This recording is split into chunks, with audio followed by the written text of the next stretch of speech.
Welcome back to Gamer in the Wardrobe, where I literally play games in the comfort of my closet. We're going to be hopping back into some Alpha Clash deck lists. We're specifically going over Genesis, Emissary of Chaos, one of the new Set 4 contenders that I think everyone's the most excited about. I think he is the strongest contender from Set 4. Prove me wrong, right? But his abilities are just really good. So we're going to go over a quick deck list, which we got here for you guys. But before we do that, we're going to hop into the contender himself. Genesis Emissary of Chaos, first things first, is he's a 30 health contender, which is an extreme advantage in this meta right now. There's a lot of decks that can go really fast, really quick, and having that additional 10 or 5 health from 20, 25 to 30, being a 30 health contender is extremely strong. Especially with a lot of his abilities functioning and his style of play. His first ability is once per turn, you may play one ready card from your resource zone as if it were in your hand. If you do, put a card from your hand into your resource zone. Whenever a Genesis card is played from your resource zone, you may activate the portal, right? So ultimately, when you resource a card, at any point, you can play one from your resource zone by paying the resources necessary to play it from your resource zone once per turn, which also means you can do it on your opponent's turn as well. So it's going to be really strong against hands and contenders that try to discard your hand, because you can just dump your hand into your resource zone, which in theory is what this deck that I built is mainly going to do, right? I call this the big boy ramp deck. Now, on top of that, his second ability, when he gets to 15 health, which is, again, extremely strong. He doesn't need to go down to 10 and be on death's door. He starts at 15. Non-clash buff cards. Non-clash buff cards you play from your resource zone cost 2 blue pip less to play. So, that said, let's kind of hop into some of these cards that we can go over. So the first thing I'll bring up in the main deck is the Clash cards.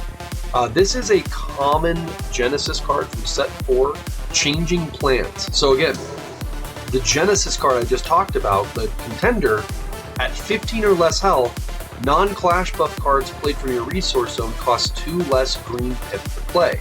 So in theory, you can play this card from your resource zone on your turn for 2 resources of any color. Now, one thing to note, when you're playing Genesis cards from the resource zone, you cannot use the card you're playing as a resource to play itself. So in theory, in order to play this for 2, I would need 3 resources down, this card, plus 2 other resources, and I would need to pay those 2 resources to play this card from my resource, and then I would need to resource a card from my hand. Now, one fun fact as well with Genesis Emissary of Chaos, if you do not have a card in your hand, you do not need to, you can still do the ability from your resource zone, and you don't put a card into your resource zone. You can still do that ability without putting a card into your resource zone. Now this card, again, it's a 4 cost or a 2 cost if you're in resource zone and your contender's under 2 health, or under 15 health. It has interception, meaning it can block flight. It's like reach in Magic, interception is.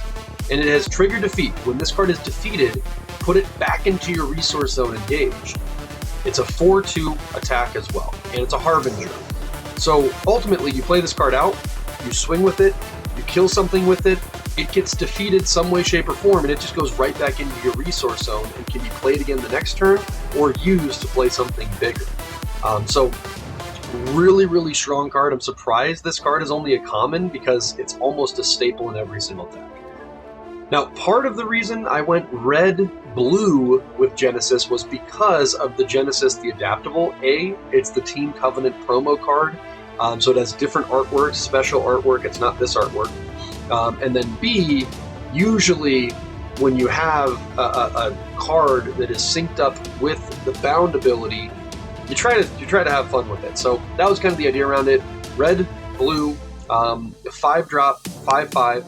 Harbinger bound, meaning you can only have one of these in your resource zone at a time, but in theory you could play it from your resource zone and put another bound card into your resource zone, right? So there's ways to synergize with this. I went with 3 just because I really like having the bound resources, and to be honest, a 5/5 for 5 isn't a terrible stat line. if your contender is below 15 health, or you have, well, I'm not playing it here. There's other ways that you can discount it. You're playing a 5/5 for 4, right? So just a card to help with your resourcing. This card is one of my favorite cards from the Genesis set. Genesis the Oppressor is a 6-drop, 3 blue pip, 6/5 stat line Harbinger Clash card. Trigger Enter. If you play this card from your resource zone, ready up to 2 resources you control. So, let's just talk about this feature for a second. If your contender is below 15 health, this card only requires you to pay 4 resources, 1 blue, 3 of any, to play it from your resource zone. And then if it's played from your resource zone, you get to ready 2 resources from it. So you're literally playing this card for 2 resources from your resource zone if you can get that ability going with your contender. Now on top of that, not only is that crazy and the stat line is crazy, it is basically Victory Peak in Clash form, in Clash card form. It has counterattack. You may engage any number of blue resources you control. Prevent the next X Clash damage that would be dealt by target attacking Clash card this Clash, where X is equal to the number of resources engaged this way. So if you play him out and ready 2 blue resources, you can ultimately, when your opponent attacks, counterattack and negate 2 damage that would be dealt by that attacking Clash card. On top of that, counterplay, you may engage any number of resources, not specific to blue, you control and prevent the next X non-Clash damage that would be dealt to target contender or Clash card you control for this turn. So if your opponent has Here Comes the Boom, and you have, let's say, 2 resources up, you could negate 2 damage, non-Clash damage, when they play that from hitting this card, and it would survive. If your opponent has, let's say they're running red-green Pestilence, and they play the 1-drop Pestilence, they put this card down to a 4/3, and then they try to Solar Smash. Well, you can counterplay the Solar Smash if you have resources that you can use in your resource zone. So very, very strong card, very, very good at stalling the game, and it's just a big body. Again, this is Big Boy Ramp. That's the name of this deck, Genesis Big Boy Ramp, because a lot of these cards are big, and we're going to ramp extremely fast in order to try to get to these cards quickly and get them into our resource zone. Speaking of ramp, everyone's favorite girl, Haven, the Bountiful Collector.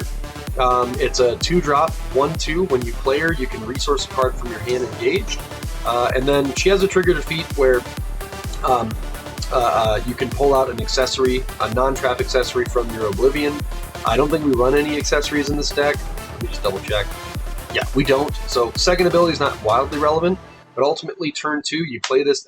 This is a turn 2 play you want to try and do if you can. Turn 2, you play this out, you resource something in your resource zone and pass. Okay? And that brings us to our turn 3 play, which would be I Am Creation. Turn 3, you play this out and pass. Now the other thing is you can also do this on turn 2. So if you don't find Haven, Genesis gets a reduction playing this card, so it actually only costs Genesis 2 to do this. So you're just ramping, ramp. This is the better option, but the Haven does get you the body and gives you more opportunities to ramp if you don't find the I Am Creations. I really like the 1-drop Lyn in this deck, simply because you can resource it and you can play it at any time where its opportunity is relevant to get its trigger. So let's say your opponent swings and they have an engaged Clash card and you think you can defeat it, you could play this from your resource for 1 and bounty something, they diminish 1, and then kill it and get the trigger off with Lyn. So I mostly use this just as an opportunity resource zone card. So I put it in my resource zone, and if there's an opportunity to get the trigger off and I think it's going to really be impactful, I'll play it from my resource zone and use it that way. Alright, now we're getting into some of the bigger bodies here. The 6-drop Flare, put it into your resource zone, play it later in the game when you need to do the contender ability. It's also going to synergize well with our big boy, Daddy Aster. Daddy Aster can pull this card out if you want to from its ability, but we'll talk about that in a second. 6-drop Flyer, 6/6 trigger attack, deal 2 damage to all of the Clash cards. So just a strong card, really good in red and blue. I think if you're running red and you have enough red, you should definitely play this card. Alright, New set 4 card, Machina Seizing Chance, is a 9-drop, 4 red pip Observant, meaning it does not have haste. And you trigger enter, you can remove Observant by sending an accessory, a Clash Crown, and a Clash card to Oblivion, and then it removes Observant. This is basically going to be a card you resource, and then you want to try and use I Am Creation to cycle it back into your deck so that you can use it as a target for Alpha Aster. Also, Machina, a nice easy resource, red resource, play it again later on in the game. Barrage 2, when this card attacks, you may deal damage equal to its initial attack power divided as those as you choose among up to 2 targets. So, for instance, Barrage 2 means you can pick 2 targets, and you can delegate the 6 damage amongst those targets. So you could send all 6 to 1, or you could go 3-3, or you could go 4-2, or you could kill something off on their side that has 3 and then hit something on your side like a Torque to buff it up. Really strong card, and also a target for your Aster if for some reason these Machinas wound up in your resource zone and you can't plan or get rid of them. We have the 5-drop Torque. It did just get a slight word change where it cannot target itself, but it is still a very strong card that synergizes pretty well with some of the stuff from this deck. Trigger defeating the Genesis here. You can swing, deal 5 to them, trigger defeat this Genesis, kill this, it returns back to your resource zone, and then you deal another 4 to their contender. That's kind of the synergy in this one, or you could hit your Haven or your Lyn if you wanted to. But this is just kind of a nice aggressive card, a nice red resource. This was actually made before the errata, so this could maybe be replaced with something else. But I still think it is relevant, and it is aggressive, and it is a good card. Lastly, Daddy Alpha Aster. Daddy Aster, giver of all. This is the unrivaled card in your deck. It cannot prevent from entering play. It cannot attack when it enters play, and it is unrivaled, meaning you can only have 1. It has a trigger enter ability. Each player sends all other Clash cards they control from their Clash zone to Oblivion. Then each... Hold on, my dogs are barking. Give me 1 second. Okay, we're back. So basically it board wipes, then each player searches their deck for 1 Alpha Clash card and puts it into the play. Cards that enter play this way lose all effects and abilities until the end of your turn. Each player then shuffles their deck.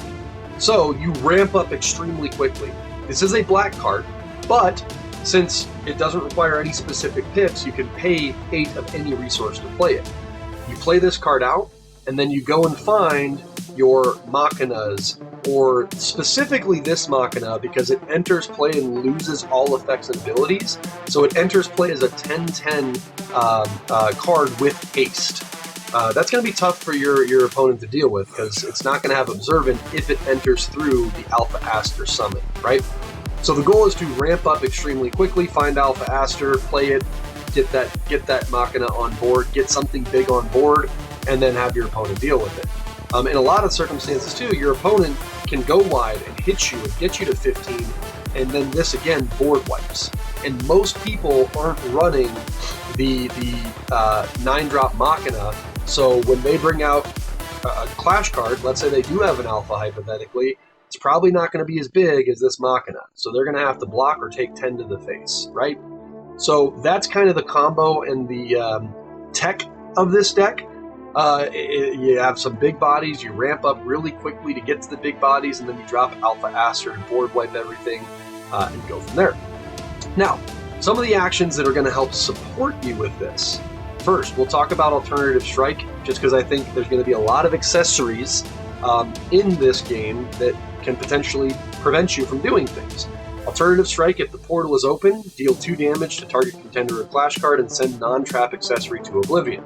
So this is just accessory removal, really strong, really necessary in the meta today. A nice opponent turn resource card you can play is Disrupting Presence. You have this in your resource zone on your turn, or on your opponent's turn. You have 3 up, this plus 2, because it requires 2 to play it. Unless you're below 15, it requires 1 to play it. Counterattack, prevent all Clash damage that would be dealt during this Clash. If you're contender to Genesis, that Clash card you don't control loses all card effects and abilities until the end of the turn. So, very, very specifically here, is it prevents all Clash damage that would be dealt during this Clash. So both clashers, both cards are not dealing damage. That's prevented. Okay, it can be slightly different because sometimes there's cards where it prevents the attacking clash card, so it still takes the damage, so on and so forth. So wanted to cover that one. We'll talk about the clash buffs, which again can be played from your resource zone. I'm running 2 augmented realities specifically to draw. It gives +0/+2 draw 2, or -2 -0 an opponent diminishes 2. It can be offensive or defensive.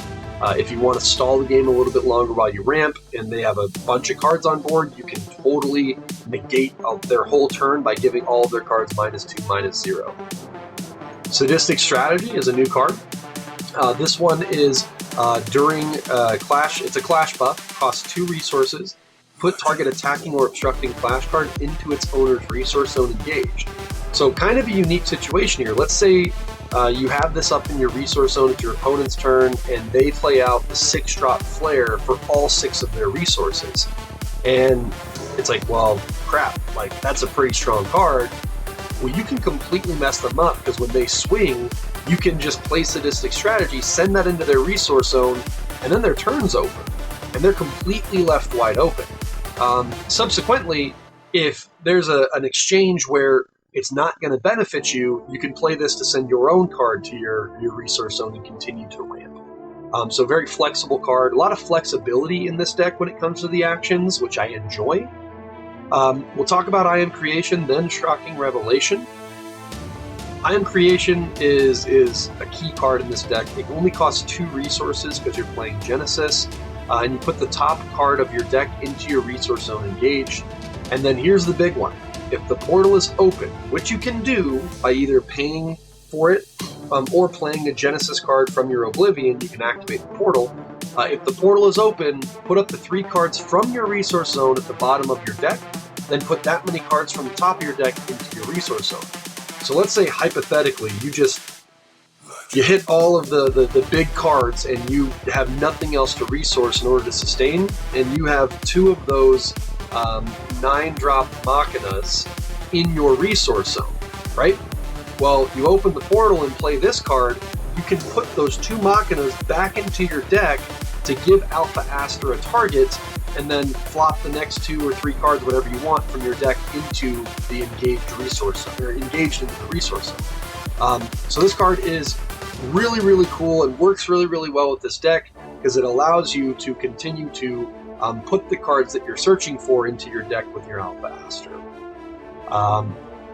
Shocking Revelation is extremely good in Genesis, almost frustratingly good. It is an epic, so I get it. But ultimately, you're probably playing this for 4 or less most of the time.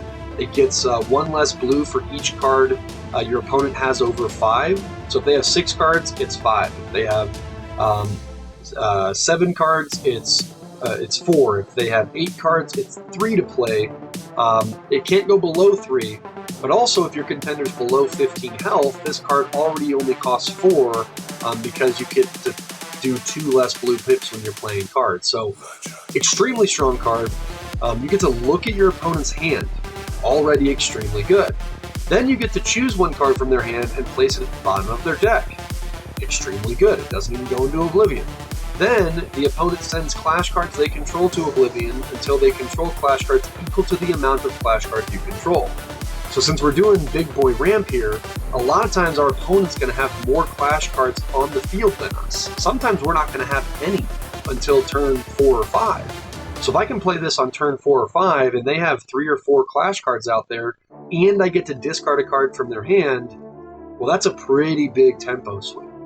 And then on top of that, if the portal is open, I can, again, ramp an engaged card from the top of from my hand, or I can draw a card.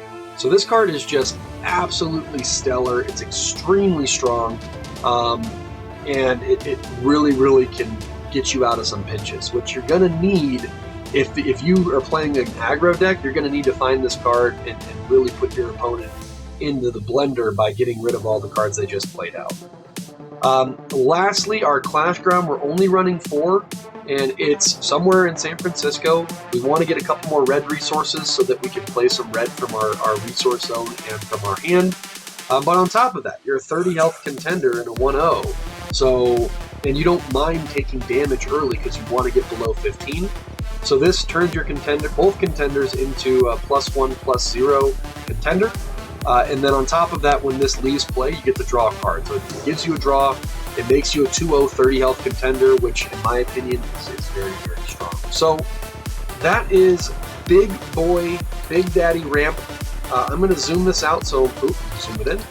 Zoom it out maybe so you can get a little bit better perspective of what the whole deck is. And there's the deck in a nutshell, guys. I have tested this. It's very fun. There's probably a couple of tweaks you can make to it to make it a little bit more optimal. But ideally, let's go over some quick mulligans in early game. You want to find the Ion Creations and the Lin Havens early. You also would probably want to find Augmented Reality. So in your starting hand, if you can have the Ramp Haven, Augmented Reality, and Ion Creation, you're going to be pretty good. Turn 1, you probably will resource a Lin, resource something that's relevant, or resource a red and play out somewhere in San Francisco, whatever you want to do. Turn 2, you either Ion Creation or Haven. Turn 3, you either Ion Creation or Haven, and then you just, now your next turn, you're at 5 resources, and you can start playing stuff from your resource zone, finding solutions, finding Shocking Revelation, so on and so forth, and then eventually, you know, you just have a lot of big bodies. If this deck fires properly, by turn 6, you'll probably have 10 to 11 resources in your resource zone, and your opponent will be at like 5 or 6. So you basically ramp, clear, drop the big boys, and start swinging. So I hope you guys enjoyed the deck breakdown. I really appreciate you guys following, liking, subscribing, watching this video until the end. It really helps. I'd love to do more of this more often. So everything you guys can do, I really, really appreciate it. Hopefully you enjoyed this video. I hope you guys are having a good day. And I hope to see a lot of you guys at the Pro Tour. Peace out. Have a good one. See you next time.